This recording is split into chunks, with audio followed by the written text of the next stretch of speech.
the lowest it's been since the third week of June.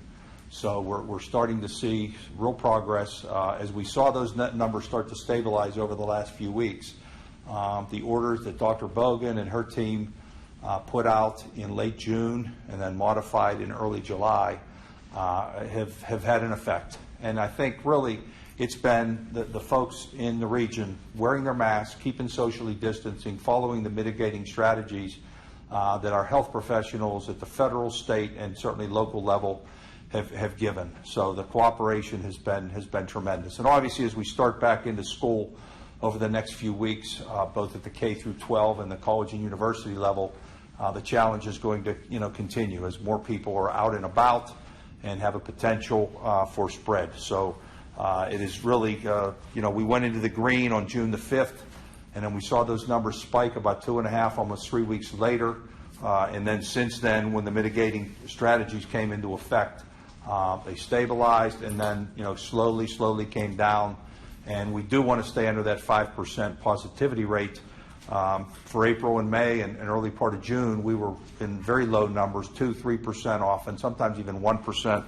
And so, good work. People cooperating, supporting each other, supporting their family members, friends, etc.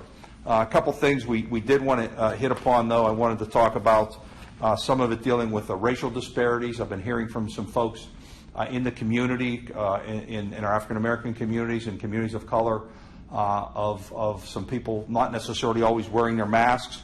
And just to look at some of the rates that we've seen, the positivity rate in the white community has been 7%, but in the people, the black community, people of color, has been around 12%. So obviously a higher rate. Hospitalizations have also been higher, 8% in the white community, 10% in the communities of color. Hospitalizations, again, and positivity rate higher. So we're really, everybody should be wearing their mask, but we certainly want to encourage communities that have had some health disparities certainly be helpful as well. We want to make sure testing is more accessible, and it has been, and more affordable. Partnerships with some of our HQHCs addressing that. Over 37% of the people in those in the FQHCs have been people of color. 30% of them have been African American. And we recognize that people with underlying health conditions are at even an elevated risk for complications of COVID, and many of those conditions are prevalent in our communities of color. So we want to make sure we continue to stress the wearing of the masks, social distancing, and all the mitigating strategies, washing your hands that we've talked about. And we want to encourage our friends and our neighbors and our coworkers to do the same. We're all in this together. So, and also want to just let people know, if you need help with resources, masks, cleaning supplies, etc., consider reaching out to the organizations and agencies that serve your community for assistance. And if you need help because you're in isolation or quarantine, please let the health department staff know and call our COVID-19 hotline at 1-888-856-2774. We also want to stress, we understand that the impact of COVID and what it's done to all of us, regardless of where we are on mental health. The pandemic has been so stressful for so many people, and not just the fear and anxiety over the disease, but over all the other things that are occurring, economic, isolation, things that have occurred. We want to make sure that people know that there's help out there. Please, if you're in need, please call 211, the United Ways helpline, and they can connect you with organizations and services of folks that you may need. And finally, we want to talk again about the census. We've talked about this before. We're coming on a deadline end of September when everything's going to be done one way or the other. We want to make sure that most people, that everybody participates in the census. Now, nationally, the response rate has been 63%. At the state level, it's been 66%. And in our county, it's been 69%. So we're proud of the fact that we're doing better than the state and the country, but it's not enough. We want to get everybody counted. So there are going to be people, if you haven't contacted by phone or online, there are going to be people coming to knock on your door. If you want to avoid that, please call and answer your questions. It's only 10 questions to answer. It's 844-330-2020. And a person will ask you those questions, or you could go online at 2020census.gov. But the folks that will be coming around in the neighborhoods, they'll be wearing ID, they will be wearing masks, they'll be keeping physically distanced from you when they ask you the questions. So please be polite to them and answer the questions, because having everybody counted allows us to access the resources for things like health resources, education resources, et cetera, that we have. So these are the things we want to make sure. We've been very cooperative in so many areas. We want to make sure that we do well in the census. So with that, let me turn it over to Director of the Health Department, Dr. Deborah Bogan, to give the weekly update. Dr. Bogan?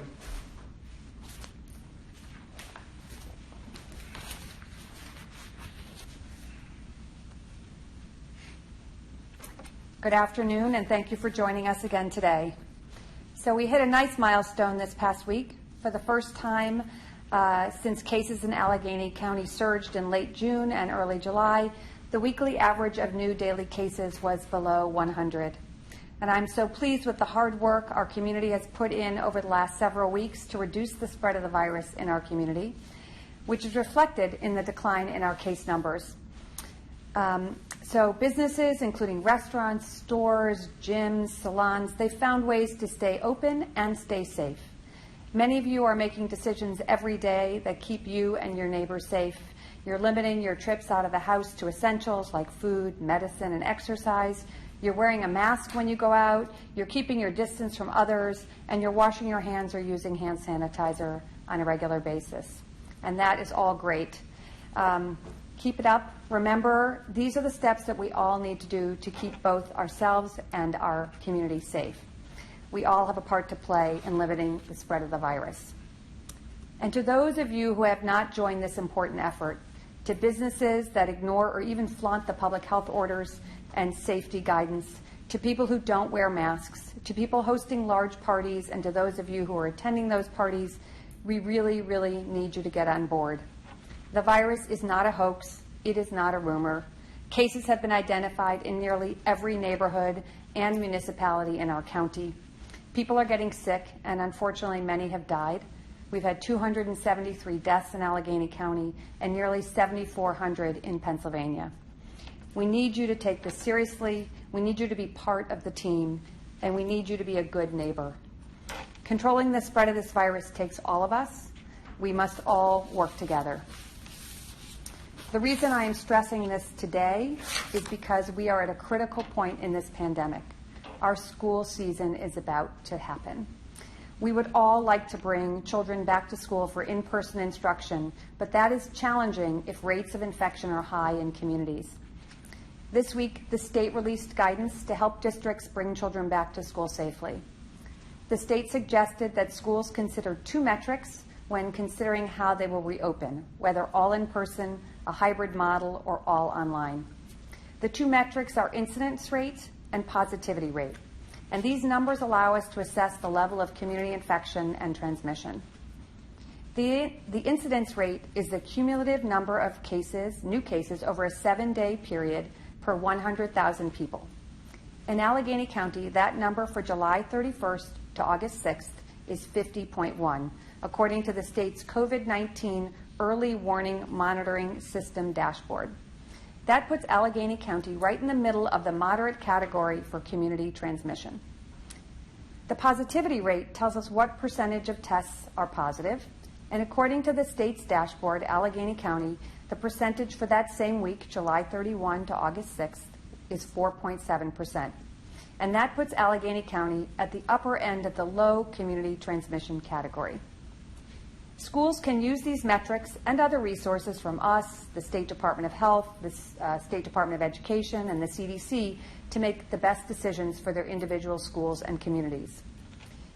Your part in all of this is doing everything you can to keep the spread of the virus under control. As I said, it really takes everyone. I also wanted to share some data that we're watching regarding testing, case investigation, and contact tracing. Regarding testing, the median turnaround time for both positive and negative tests in Allegheny County has improved dramatically. It is now 2 days. Testing turnaround time has significantly improved, as I said, and all the labs that run 50 or more tests are reporting their results within an average of about 3 days. This allows our case investigation team and contact tracing team to begin their work quickly. Regarding case investigation, the number of new cases that told case investigators they went to or work at bars and restaurants continues to decline. Reports of attendance at parties have dropped, but are now on par with bars and restaurants as the number one place new cases report going to. We must continue our safety efforts in both of these areas. The number of new cases who reported playing sports increased to a level we haven't seen since late June or early July. The governor's office developed recommendations and guidance for keeping safe while playing sports, and I encourage everyone to follow that advice. Case investigators have been looking also at the number of cases connected to a previously known case or cluster. This gives us an idea of how much community spread we have. 10% of new cases were connected to a known cluster.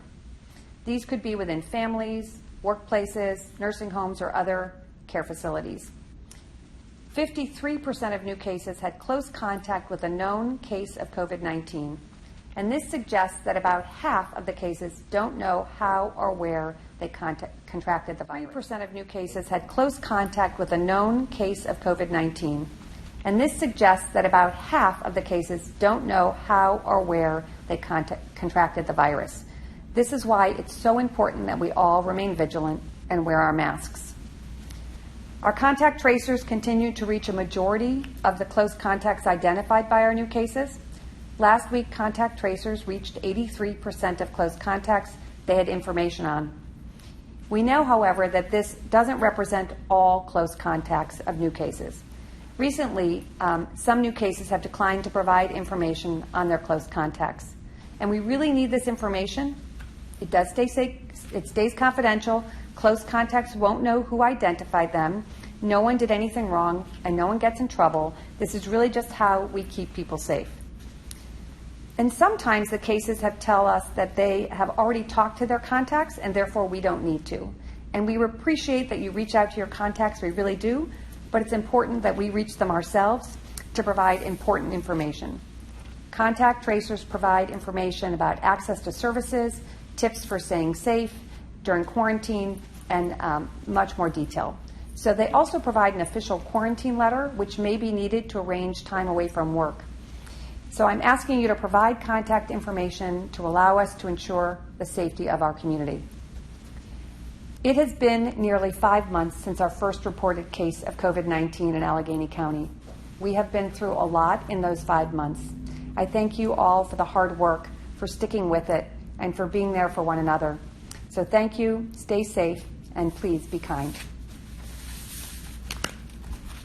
The first question that we have today is from Gazette 2.0.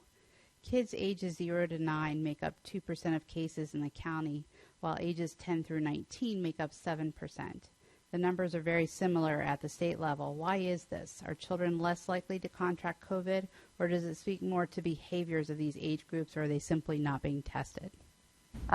So the information around children continues to change. The American Academy of Pediatrics and the American Children's Hospital Association put out a very nice report that I would refer you to with a lot of information about cases of COVID-19 in children. Children definitely can get it. They tend to have a more common, a less severe illness, but there are severe cases among children, but they're much less common. I think in the report it says that in the last month alone, 100,000 children have had COVID-19. So they definitely get it. The question is also, do they spread it less? That is controversial. And so I, again, refer you to that report for much more detail on what's happening in children in our country. This next question is from the Post-Gazette. Given the county's own data showing very few people who tested positive reporting they were playing sports at some point prior to becoming infected, what do you think of the state's decision to strongly recommend that youth sports not be played until January? So first of all, we have seen an increase in the number of reported cases from sports. But part of the reason is that we didn't really have a lot of team sports going on for a long time. So we're just really, it takes a while to get those reports. The challenge with team sports is it's really about trying to keep the virus contained. And so you can imagine if you're a sports team and you play you're amongst one another and you're sort of a cohort and you stay near each other, you would spread it within that small cohort. But every time you go play another team, you are bringing that, if you have somebody who's got it in your cohort, you're bringing it to another group. And it keeps spreading and spreading.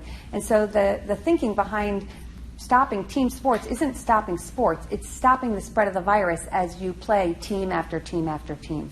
So again, we've talked about podding, staying in pods, staying in cohorts, and that is a way to be social and to do sports, but to keep it from spreading. So I am in support of the recommendations from the state for those reasons.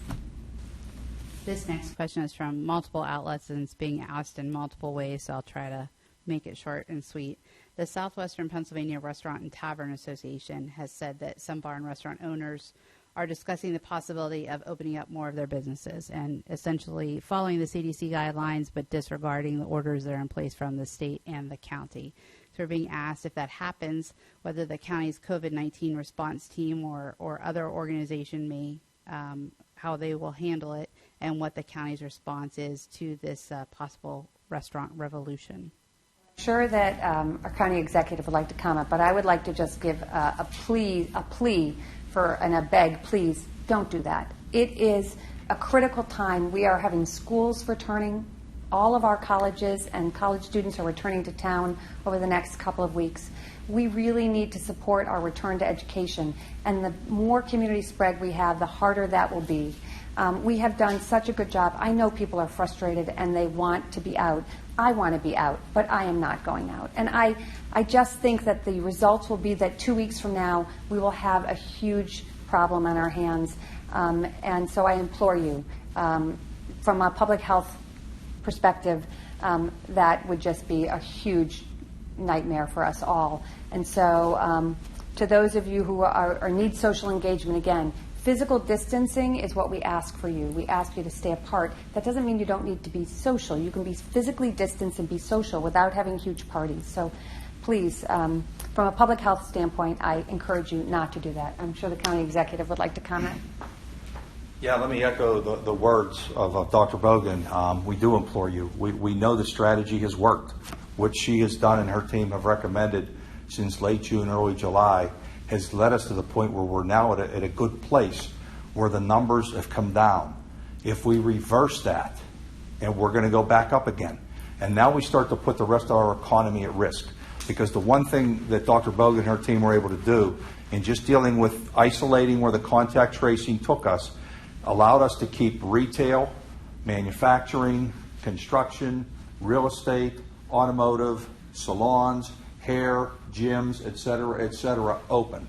Our job is to keep people safe, and we're going to keep people. We're going to do everything we can to keep people safe. So the team has gone out there, and they're going to continue to do that.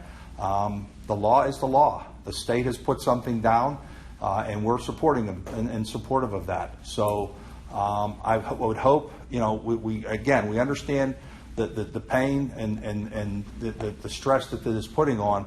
But many activities have had to change. Offices do things remotely. Elections have done things, through mail. Our sports teams are playing in empty stadiums, but we're watching it on TV.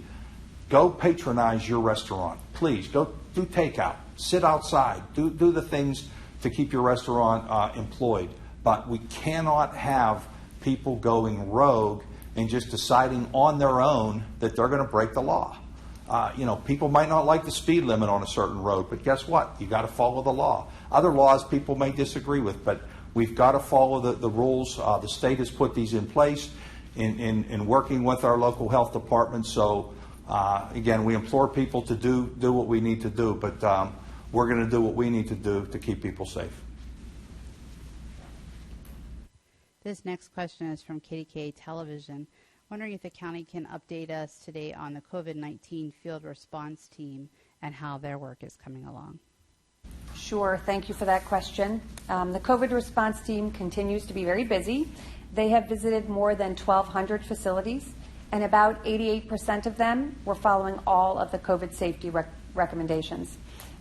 We have sent out our food inspectors to a couple of challenging locations, and a couple have been closed. All of that information is available on our food safety website. This next question is from the Post-Gazette. There have been reports that the Monroeville Rehabilitation and Wellness Center has an outbreak of COVID-19, with reports of 47 new cases in the last week reported to the state. Has the County Health Department been in contact with the center, and what actions are being taken to prevent further spread within that center? So, yes, we are aware. We've been involved. And also, as I think I mentioned last week, the state has put together some really important resources for long-term care facilities that have also been involved. And so I forget their long abbreviations, but both of the state resources are also being utilized. This next question is from Public Source. What does the county know about the use of antibody tests locally, and how or if they factor into official counts at any point in time? So we have been looking at our antibody testing in our county, and we have hundreds, but not thousands, of those tests completed in our county. They have been used, I think we explained this last week, that they're used under very specific circumstances to identify a case. They have to have both an antibody and had symptoms, and there's some other criteria. And I understand the state may be changing how they count those or not. So when we get that information, we can share it with you. This next question is from WPXI. Allegheny County's restrictions on alcohol sales remain tighter than the governor's order. With cases going down, is that something that will be reevaluated? Is there a certain level where you want to see the positivity rate before that would be changed? Again, we're thrilled that the rates are going down. They're not as low as they were back at our low point. And, you know, schools are just about to reopen, and I want to sort of wait and see what happens with our school reopening before we make any decisions right now. This question is from WTAE. Yesterday, Mr. Fitzgerald said the testing numbers are going in the wrong direction. Curious about what you can do to increase those testing numbers. Right now, those with symptoms, those with suspected exposures, and those who have traveled to hot spots are prescribed a COVID-19 test. Is there an ability to widen the umbrella of those who should get a test? Well, we continue to adjust our recommendations based on what's happening in the community. Again, what I like to see is that if we have more cases, I want to see that our testing is really ramping up to make sure we're not missing people. And we continue to work on access. I'm really happy that our turnaround time of our tests has improved dramatically. And again, that makes me think that we're having better access for people, that we're getting a quicker turnaround. But we do continue to look for ways to expand testing access in our community, and I'll keep you abreast as we add new options. This next question is from the Pittsburgh Business Times. What do the closed restaurants have to do to be able to be reopened, and have any of them made moves that would satisfy the inspectors in the health department at this time? I assume that refers to the ones that are the field response ones, or the ones at the restaurant. The restaurant inspections specifically. If you look at our food safety website, it lists what the violations were or what the reasons for closure were, and they have to address those in a written way, and that's how they address it. This next question is from WESA, and probably for both of you. As a follow-up question to Mr. Fitzgerald's comments, there are social determinants of health that put Black Pittsburghers at higher risk for getting COVID-19. Besides telling people to wear masks and keep physical distance and wash their hands, what is the county doing to continue to address this disparity? That's a very important question. First, we have tried to increase access to testing. We are working with DHS and other folks on getting resources to communities and continue to get the message out. But again, it is a systemic problem that relates to how you get to work, where you work, housing, and many other things that need to be addressed more longitudinally. So I don't know if you want to comment on that. Yeah, I think Dr. Bogan addressed it, but also I think one of the things adding to that is the CARES Act funding that has come from the federal government that we were able to get. A lot of that can be has been deployed to some of our human service and United Way operations to try to reach people and help people with things like PPEs and other mitigating strategies to help in communities that have been affected. So using that funding that the federal government has come through with is also helpful, in addition to the things that Dr. Bogan had mentioned. This next question is from the Gazette 2.0. Some school districts are starting the school year virtually, while others are opening up completely, but with students arriving or switching classes at different times. What are the dangers of opening up schools at this time? So, I have been on lots of calls with the schools and the school districts, and I will say that they have all given this really careful consideration, and they are working very hard to balance the risks of not opening with the risks of opening in-person classes. And so, we know that that in-person education would be our preference for all children, and people are working very hard to meet that as best they can within the limits of their resources, their staff, et cetera. So the goal is really to keep people safe, both the children and the staff and our community. So the specific dangers, I'm not particularly, I think those are pretty clear, but that's our goal. This next question is from the Post-Gazette. What are the biggest issues about COVID-19, whether it's treatment, prevention, community spread, or the virus itself, that you thought you knew in spring that has changed since then, based either on the county's own experience or research and data around the country or world, or a combination of those factors? Gosh, that's such a great question. I wish I had time to sit and ponder it for a while. I think lesson learned was that you really can't. This virus really can spread and replicate quickly, as we saw in the middle of June to the cases we saw at the end of June and the beginning of July. I think we've learned that the warm weather is not protective from the spread of this virus, like we see with other viruses.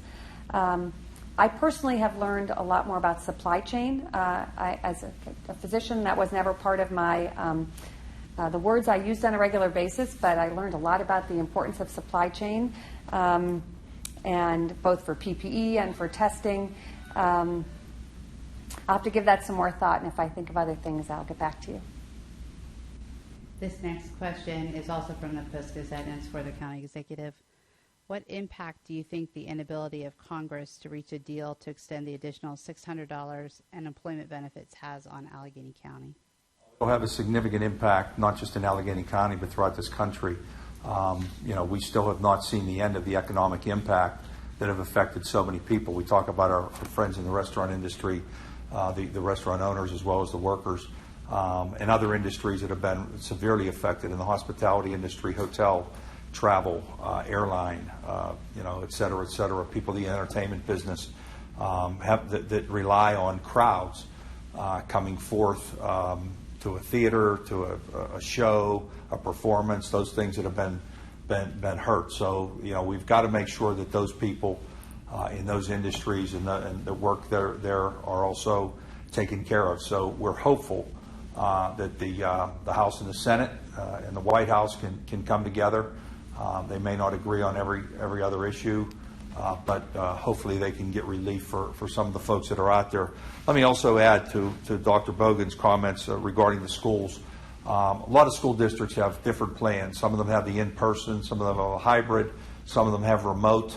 And they've put a lot of time and a lot of thought in consultation with the health department, depending on what type of school they have, their buildings, the student body, et cetera, et cetera. The plans are solid plans. The issue is, will people follow those plans? Will the kids wear the masks? Will all the staff members? So the plans are only as good as the implementation and the cooperation of people, from the parents to the teachers to the students to the staff, of everybody doing what needs to be done. And that obviously goes to our colleges and universities as well. So as we go into this critical time, we really need people to be leaders, to be cooperative, to work together. Also, I want to answer the question about, what's the biggest change or what you thought. I think the thing that I've learned and quite frankly fear is how quickly this thing can get out of control. We started to see it in late June after just a couple of weeks of which we were doing extremely well, maybe better than any place in the state or any place in the country. And then very quickly it starts to take off. We don't want to see what happens in Florida and in Texas and in California and in Georgia and some of these states, and we haven't to this point. But it's only about cooperating that will do that. So I think a lot of us thought there'd be a little more time, at least I did, and as Dr. Bogan said, the hot weather might help us. That's not been the case as far as killing the virus and those type of things. So the speed at which this thing can happen can get out of control very quickly, and I think that's why so many of us are anxious about what could happen when we open the schools. This next question is for both of you, one as a pediatrician and one as a parent of 8.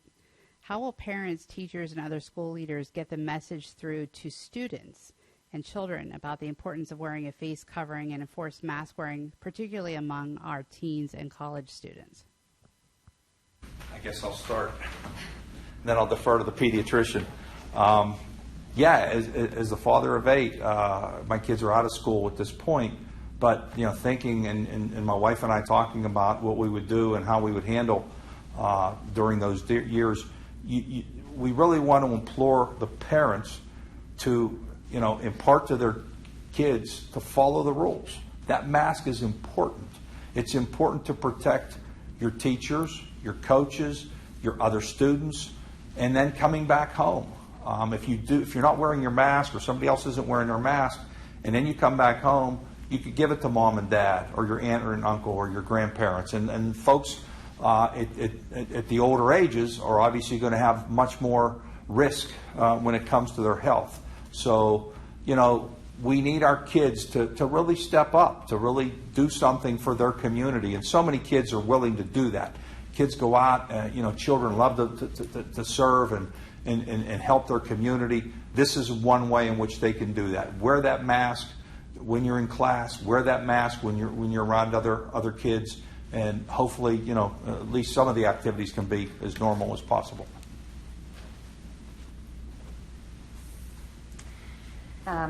Thanks for that question. I like to be reminded I'm a pediatrician, so that's good. So children are incredibly resilient. As a matter of fact, they're really adaptable. And so I think it's pretty easy if you can explain to children why they need to do this and you model that behavior, they'll follow that behavior as well. So we all need to model the good behavior, and our children will too. Again, they're very resilient and they adapt very well, again, with explanation. So.